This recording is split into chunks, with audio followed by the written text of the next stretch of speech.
Hey everybody, welcome back to C.I.K Gaming. Depth of thought video today, super short, but I think kind of important. So just what I go through sometimes in life. Let's see what sold. I don't care because none of it's in Carry On, which I got like millions right now waiting to sell in Carry On black market. Yeah, about 600,000. Totally fine, totally fine. But I was at work the other day and I was thinking about homeschooling for some reason. Got a big family, we homeschool everybody. Part of me was like, we need to homeschool and do this way, and we need to, I wish I was in my tier 8 shit right now. Men in dresses, man. What level are you? Yeah, I can't touch that IP. Dang it. Sorry, people that get murked by the bunny rabbit murderers. But, in my existential kind of, I think it started with my wife, and she brought up some issues. And I was like, dang, like we do need to something. I don't know what it is, but I was thinking about it from the perspective of like, okay, well, let's just say, let's just think for a minute. What are we doing anything for? And what I mean by that is, I started asking, doing like the child why thing, like why? Okay, well, why am I working? Well, because I have bills. Why? Well, why do I have bills? Because power apparently is paid by usage, not by activation. Well, why? Why? And I did a lot of that, and I was basically left with this interesting question, which is, it doesn't cost us anything more per se to if we use more power or less power, it doesn't cost anybody anything more. The power company doesn't have to turn the generator on more. They don't have to produce more power. They produce X amount, and then it feeds everybody. So why do we get charged per usage? Oh, it's just corporate greed, and it's a total balancing of the average life of the average person that lives in a region, right? Same thing in video games, same thing in life, same thing in business. And the issue that I was having was, I was thinking about it from the perspective of, why am I homeschooling? Like, I guess I lost sight of this. Why do I homeschool, and why do I teach them, and what do they need to know, really? And what I mean by that is, like, it's pretty much universally agreed upon now that the public education system is kind of a joke when it comes to preparing you for anything outside of just more schooling and just more schooling and just more schooling, but never really prepares you for any of the actual, really any of the work that you're going to do if you work, right? Of course, there's like business management and things like that, but that's not, business management in 2024 has really, in my opinion, very little to do with Napoleon or the fall of Rome.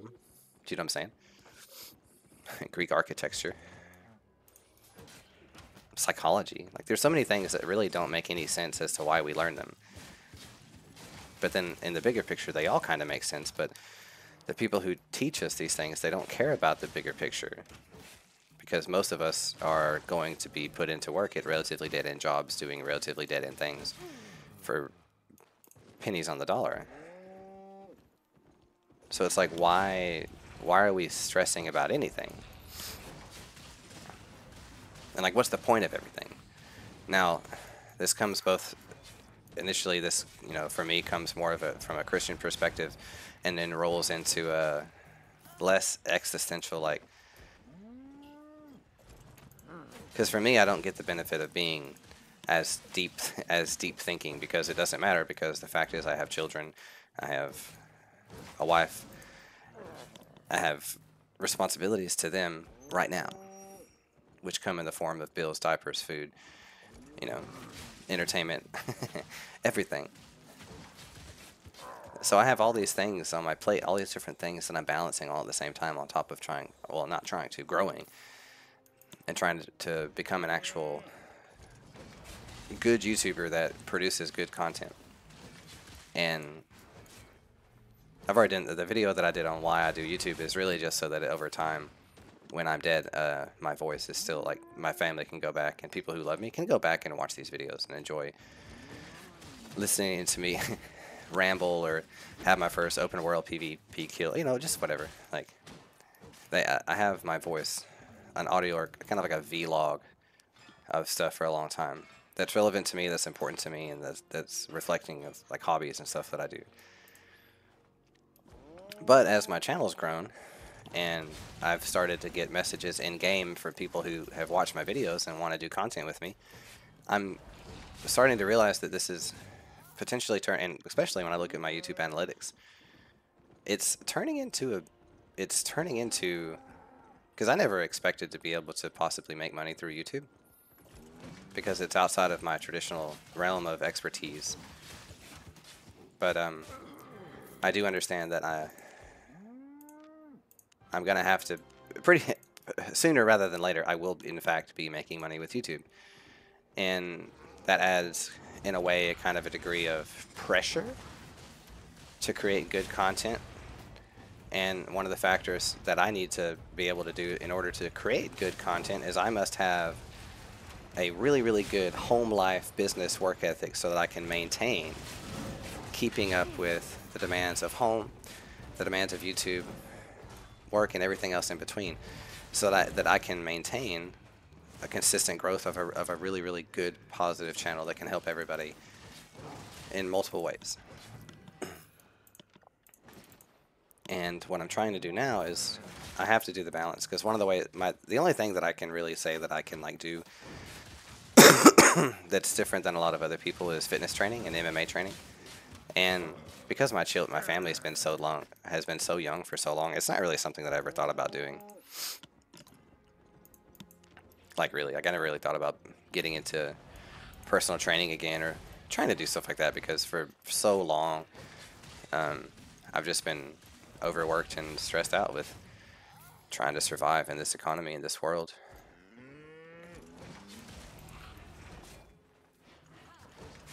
And just recently I really just started thinking about like, what are we doing anything for? Like, why am I playing this game? Why am I playing Albion in 2024?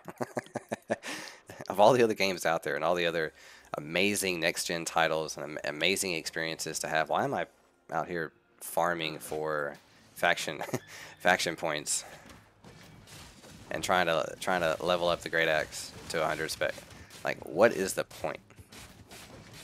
And without being too kind of weird about it, I had this, when I started YouTube, I had this strange thought. And this strange thought came because I was getting made fun of because I ride a bike everywhere. And it was funny. Like, it was funny the way the guy made fun of me. It was really high intelligence, like, oh, faggot, you know, kind of thing. And it just, as a younger guy, obviously. And it just I just started thinking. And it was one of those things where it's like, I don't have that personality that makes people just love me. Do you know what I mean? Like, so 99% of my life, I've been a solo. I guess I've played life solo for a long time. And like meeting my wife was cool because she was the first person who like looked at me and was like, "Wow, you're cool."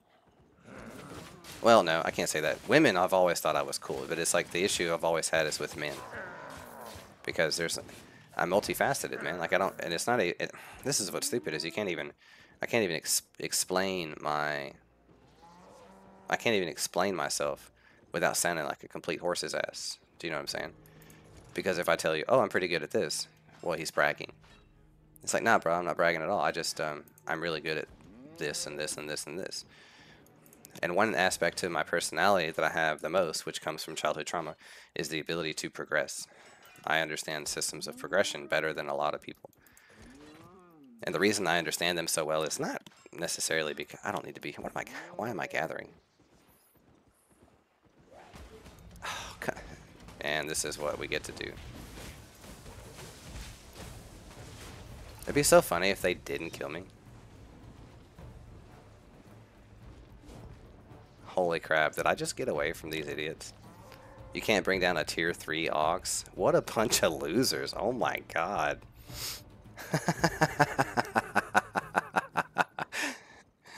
The way that they just treated me is the way, generally speaking, life has treated me my whole life, and it's totally fine. It doesn't bother me at all. Oh god. And the whole reason they did it is probably because they just saw that cape. Maybe my 4 bag. It's whatever though. And I'm not even like I gotta get my faction points, so I'm not even gonna worry about it. Hey, I wonder if I hang out here and they try to attack me, do the guards help? Got a 2-for-1 video here. Excuse me? Sorry that I'm running for my life. I'm sorry, back to the topic. So the topic was, why do we do anything that we do? And basically what I came up with is a simple, very simple conclusion. Kind of a algorithm to explaining the things that we do. So for me, a lot of the stuff that I do is based on trauma. It's based on, you know, a dad who didn't love me, made it very clear that he didn't love me, and I spent a very big part of my life trying to win his approval with a wow factor. And the wow factor being like, wow, look at this amazing thing that I did. And for him, the only thing that he ever, I guess, he ever noticed was athletics and sports. That's the reason I was so good at sports. But at the same time, quite literally a utter and complete disappointment when I started playing soccer. So, oh wow, you know, just silly. But going through like, and I don't live that way anymore. I did though for a long time. And there's some other aspects that have got me pretty messed up from my childhood that I don't really need therapy for, but kind of self-therapized.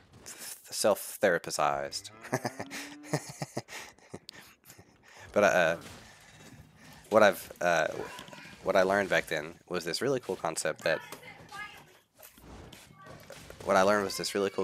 very few people in our lives actually care about us or really care about what we do. Very few people that when we die, they're coming to the funeral, they're going to be grieving, they're going to be upset. Like it's gonna be the end, like in some metric or some aspect, it's like everything just it's gonna hurt them when we die. And I don't mean from a work perspective or a business perspective or oh well, it's gonna be hard to replace him at this job. I don't mean that. I mean as a person, like on a personal level, with some form of investment in that person, some form of relationship. We don't have a lot of that. So because we don't have a lot of that, now what I've done is I've restructured my entire focus, which is that I don't have a lot of friends. I mean, I make friends very, very easily. But the issue is maintaining them and keeping them. Because I have a big family, so family comes first. And there's a lot of stuff that I can't go do because I'm not a single man like I used to be. Which means, sorry man, I can't go to the bar tonight. I have to go home and cook dinner, change diapers, and do this. So the gap widens for people who don't have children. Which is totally fine. But in this kind of sad, depressing, deep thought, just slightly bummed out with everything in life and not understanding anything about anything. Understanding the trauma systems that have kept me trapped for so long. One day I was just like, nobody cares about you.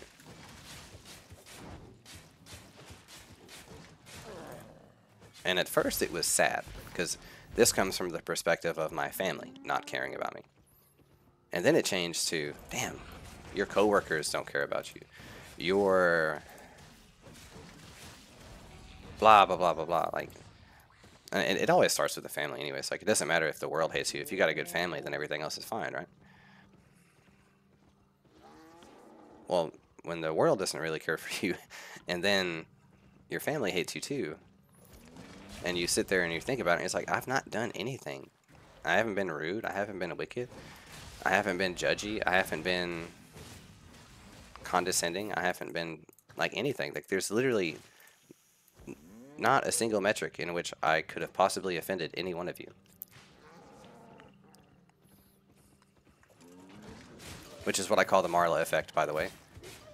If you're familiar with the movie Fight Club, it's the mechanic of by living your own life, you reflect the lack of life lived in those around you. Therefore, they hate you because you're basically a walking reflection of what they choose every day not to do or whatever. And the basic system is that if like, I'll give you a really simple example is fitness. If you choose to be fit, everybody else who's not fit, they look at you and they don't hate you because you're fit. They hate you because you're a reflection of their inability to be fit. They don't have the willpower to do this. They don't have the strength to do this. They don't have it. Which by default makes you better. Like it literally just by default makes you better than that person in this aspect. Which makes them hate you. And because I've been fit my whole life, and not just like gym workout fit, but I mean like elite athlete. I can compete in the UFC. I can fight. I will destroy you in any metric that you choose to compete me in. Yeah, I'll destroy you. And I don't want to, but I will. Like, don't test me or I will fuck you up. And that's not something that you ever have to, like, once you initially get there, you never have to brag again because everybody sees you knows it. Which produces the biggest issue when it comes to making friends, especially with men. Because men are always so competitive that what we want is we want to fit in. And if you're if you're the guy in a group that is the alpha, but you don't want to be, it just sets up a really interesting issue. When I was fighting, I had nothing but friends because everybody respected. Now I had to gain that. You know, I didn't just walk in and people like me. No, I had to fight my way to the top. And then from fighting my way to the top, I learned that basically I learned like the main rule of life, which is if you can't physically defend yourself or your thoughts or your action, if you can't defend yourself, you can't fight over it. It ain't really that important.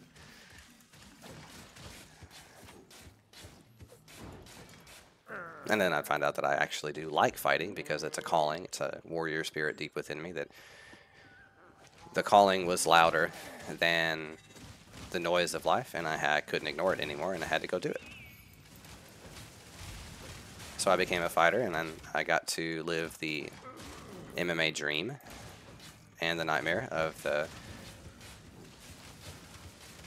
and I put my life on the line for almost 4 years, fighting for a very long time. Hundreds and hundreds and hundreds of fights. For nothing. For no reward whatsoever.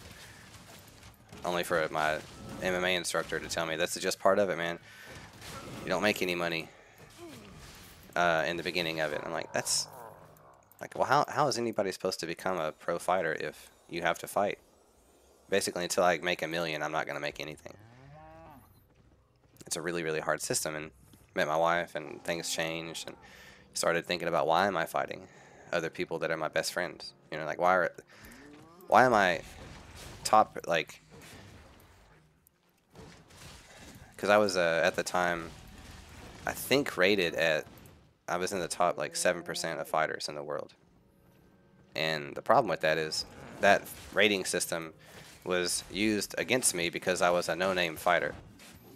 So what that meant is big MMA establishments and fight camps and other organizations, they avoided me like the plague because I was an amateur fighter, but none of those other I almost said the name. None of those other big company, or I don't know what to call them anymore. These schools that train fighters that send them into the shows, none of them would fight with me. They would send scouters and recruiters to come see me, train, and they could tell instantly that it's like, nope, he is a bad bet for our debut fighter to make his, you know, because I'll mess up somebody's record in a heartbeat. So I spent years not being able to, I spent almost 1.5 years in a fight club, or in a fight camp, because I couldn't get a fight.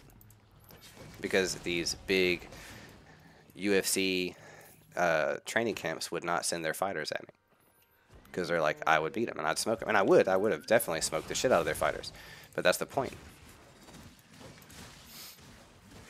I was way ahead of the game when it came to MMA,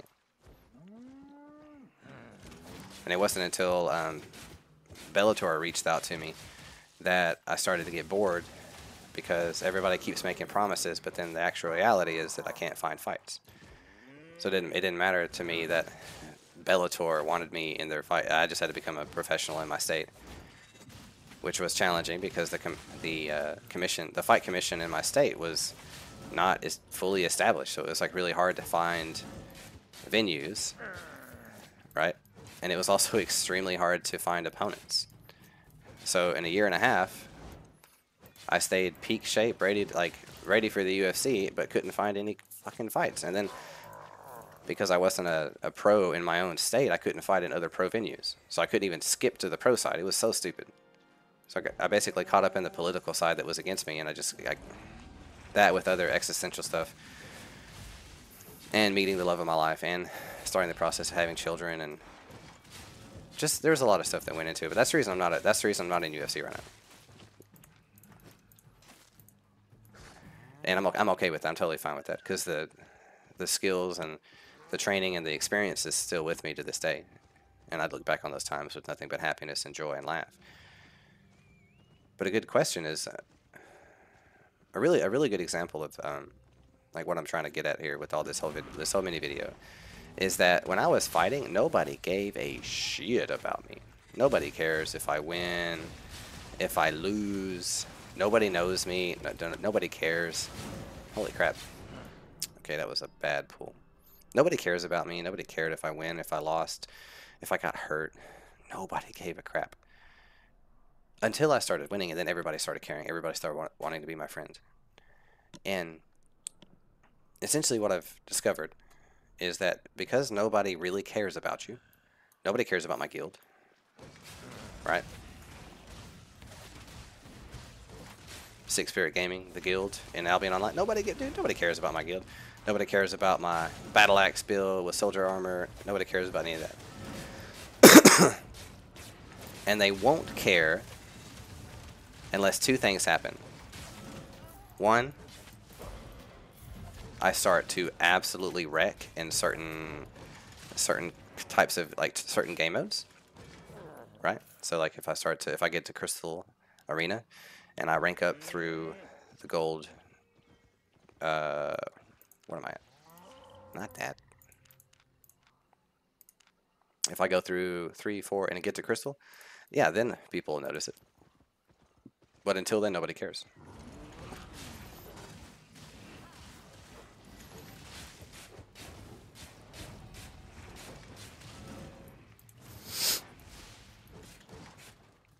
Sorry. So basically what I'm trying to get at here is that for anybody out there who's struggling with doing anything outside of what people tell you, is people tell you, they purposely give you, maybe it's not intentional, but people only give you the same, they give you bad advice unintentionally. I'll give you an example. If you're having, because I had a discussion with a younger guy I work with today, and he was like, I have no idea what I want to do with my life. And I was like, oh, that's easy, man. I was like, you start with planning for retirement first. And he goes, retirement? I was like, yeah, so what I mean by retirement is not saving enough money to be able to not do anything. He goes, I mean like your living situation for you and you alone.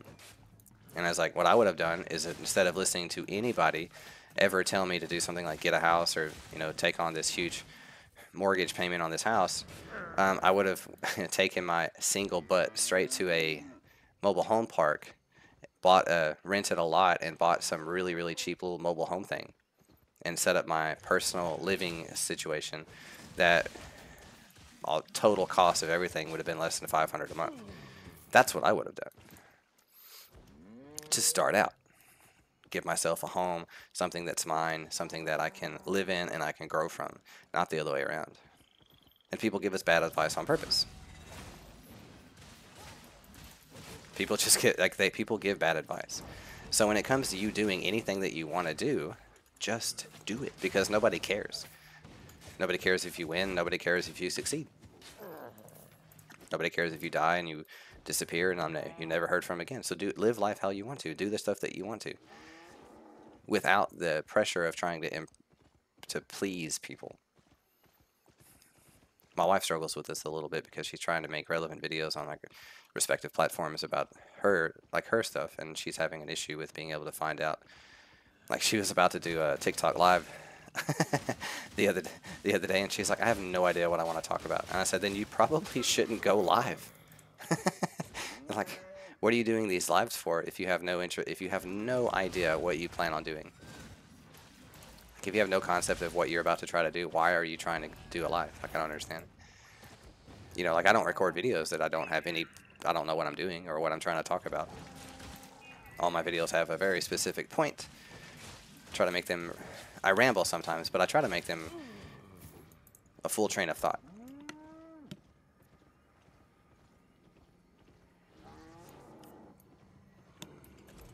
And I was thinking about from talking to my wife and talking with that gentleman, it's like nobody knows what they're doing in this life. Like none of us know what we're doing. We're all just desperately trying to make it through the day, based on our experiences, based on if our family destroys us or if they help us. We're trying to weed through the trauma, make decisions that are 100% our own thoughts. Because, I mean, my goodness, how many of your thoughts every day are truly your own? How many of your thoughts are actually like demons whispering in your ear? How many of your thoughts are actually like bad advice coming from people controlled by an evil spirit? Or let's just say there's no such thing as evil spirits or demons. What about this person really is giving you bad advice on purpose just because they don't like you? And I hear this stuff because I listen really, really hard when people talk around me at work. I just listen to the nonsense a lot of the time that's being spat around. How people, they give advice that they don't live by. It's like false wisdom constantly, without factoring in a lot of other things. And, you know, it's like taking, the best example for me to explain it is, what most people do in life is they take it, if you have two trainers in front of you, okay? I'll just use myself as an example. I'm a trainer and you want to learn to fight. And I'm like, yeah, I trained everybody in basically all age ranges, from children to elderly. I had an official class that I taught for almost 4 years.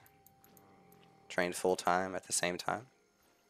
Made it to the pro circuit. Had some like issues with the political side, where I was basically a bad bet for some of the other companies, and kind of gave up on it because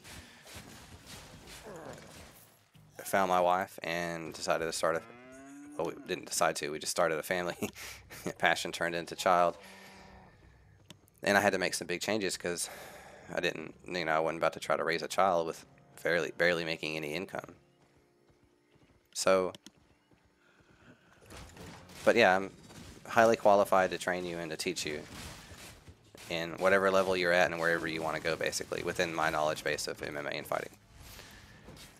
And then people look at me and they're like, okay, sweet, so you're the real deal. I'm like, yes, I'm the real deal. I can train you really to get into combat sports. And then another guy comes around, he's like, yes, I have watched every fight. I know the breakdowns of all stats, of all fighting types. I know the breakdown percentages of everything. And I can coach you with my vast experience of watching the best in the world.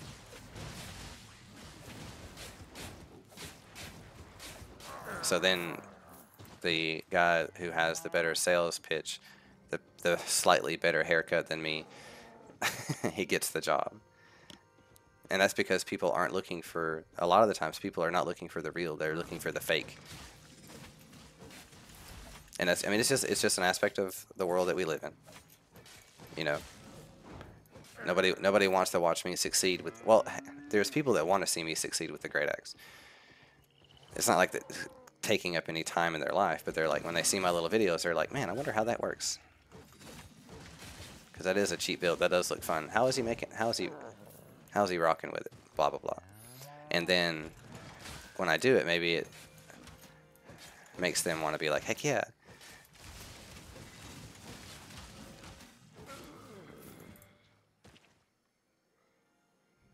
No. Because I know you about to call friends through in a second. So now while I'm talking to y'all, I'll be watching this little number down here as soon as I see that.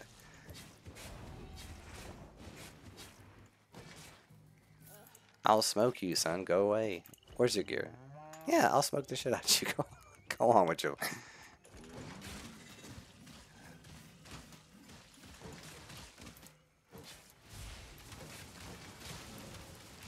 But yeah, sorry for the rambling. But I guess the point of this video is that nobody cares about you. And the freedom, because nobody cares about us, we have a true sense of freedom to pursue the passions and the stuff that we really want to do. And because we truly have freedom to do the things that we want to do, we should. Like, it's okay that not everybody understands it, not that nobody cares. It's totally okay, because for the most part, we're the only ones that can see it anyways. The grand design of our life and the plans we have for the future, we're the only one that sees it anyways. There's no reason for us to try to impose our will on somebody else. Oh my goodness, can you go away? You know what? I will fight you. Hold on.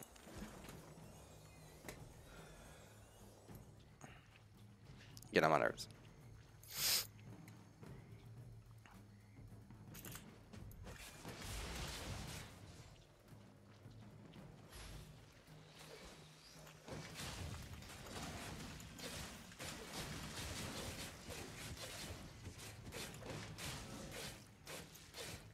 Drink this, reset my cooldowns.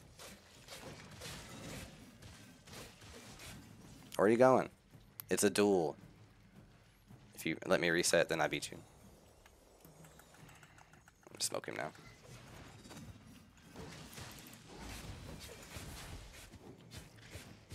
Thank you. Glad you tried to duel me 10 times and I didn't have my helmet slot activated. But because nobody cares about us, like generally speaking, nobody cares about us, that means that we have all the freedom in the world to pursue the things that we independently want to do.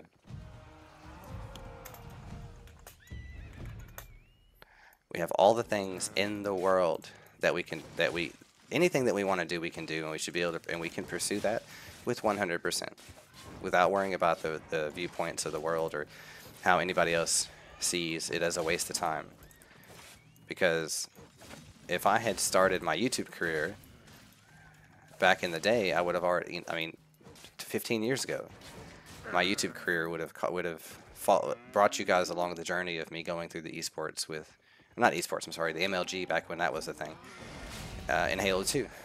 And my crushing victories of a lot of big name streamers that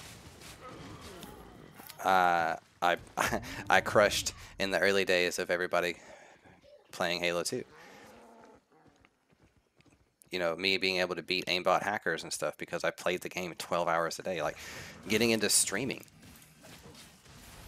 Like, I would have already been an established streamer all that time ago. Best in the world gamer kind of guy. Legendary skills seen, recorded, and posted. But I didn't because my dad told me that was a bad idea. The same dad who then later in life stole money from me and put me into put me in the hole in a way that, you know, you would expect like a horrible wife to do. And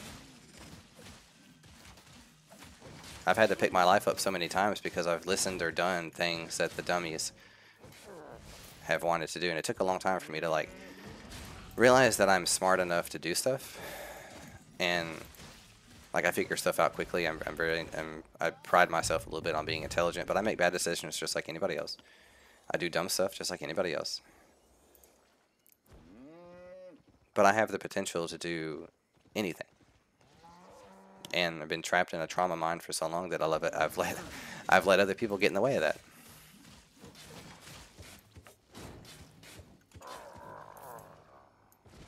But no more, basically no more. I'm ready to carve my own piece of life out. I wasn't for a long time, but I'm ready to now. I'm ready to carve out the section of the world and life that I want for myself. And sorry, potential enemies of Albion Online, but if you're against me and my guild, then I will carve it out of you. Because now I understand Albion's economy, and I'm almost ready for the takeover. I'm almost ready for the takeover. Not quite. I still have another 3 or 4 months of planning, but I'll be able to take over Albion in a way that the developers take notice of us, and maybe have to make some changes to the way stuff is ran in game to be able to offset some of the systems that we break. Like, I plan on making a huge impact in any of the games that I play coming, like, from henceforth. And that's probably maybe that's something I should touch on gently in this video. One of the reasons that I do Albion, as opposed to other MMOs, is not for the solo aspect, but it's actually for the aspect of having hundreds of players playing at the same time together. So it's the only game that I know of that lets guilds compete all at the same time. So if I don't even think my guild's open to like just people. But let's say I grew my channel to whatever number I grew it to, and then I opened my guild up to anybody and everybody who wants to play. Well, we have content ready, and all of my guild members, all of my subscribers, we can all play together at the same time. We can all jump on Discord. We can all have a good time. We can all make money together and make more content. Albion's one of the only games that has that mechanic. And that's eventually, like, the ultimate goal is for that. Now, whether that guild is just me and my friends and maybe a couple, YouTube subscribers who are excited to play, and it's 10 of us, or if it's hundreds of us, I don't really care.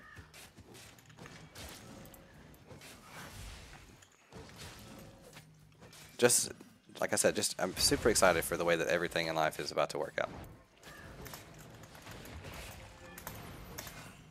Oh, wow. Thank you, homie.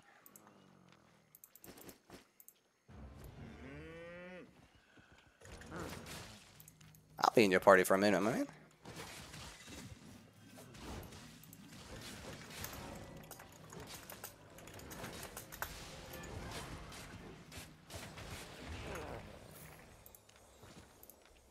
Yeah, I'm about to be done.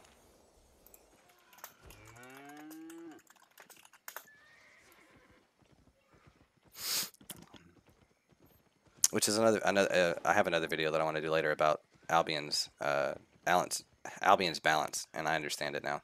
I'm ready.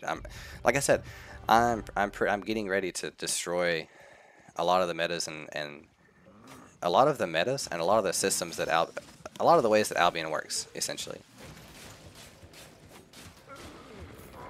And the reason for that is because I've been doing such a good numbers breakdown lately, and I've been spending so much time figuring out how this game works on in every spectrum, every metric, from the solo to the large scale to the mist to the roads,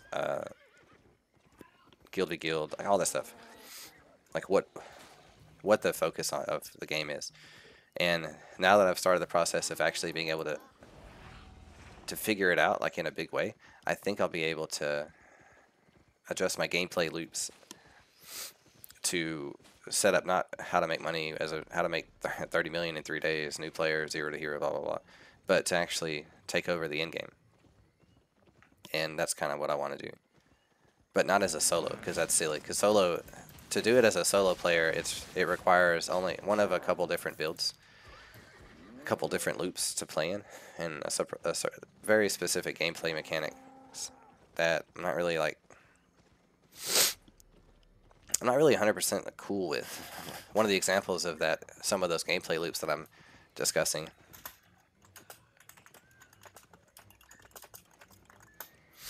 Never mind, I don't think he really wants to do anything. That's what I thought we were about to do, come over here and run this because he's a solo.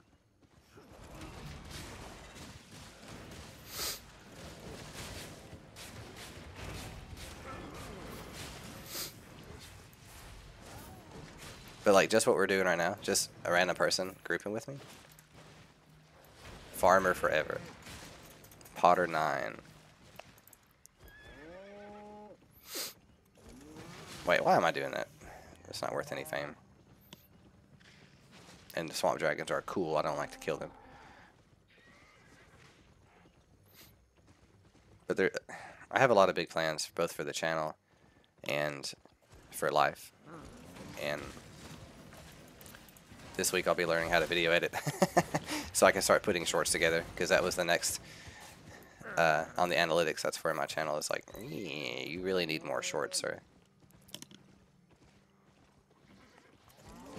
Which realistically makes everything a bit easier. A short, a 30-second short of me doing something cool would be much easier to manage daily. Because usually when I play, I don't play for 5 minutes, I play for hours. Forsaking sleep in exchange of virtual greatness.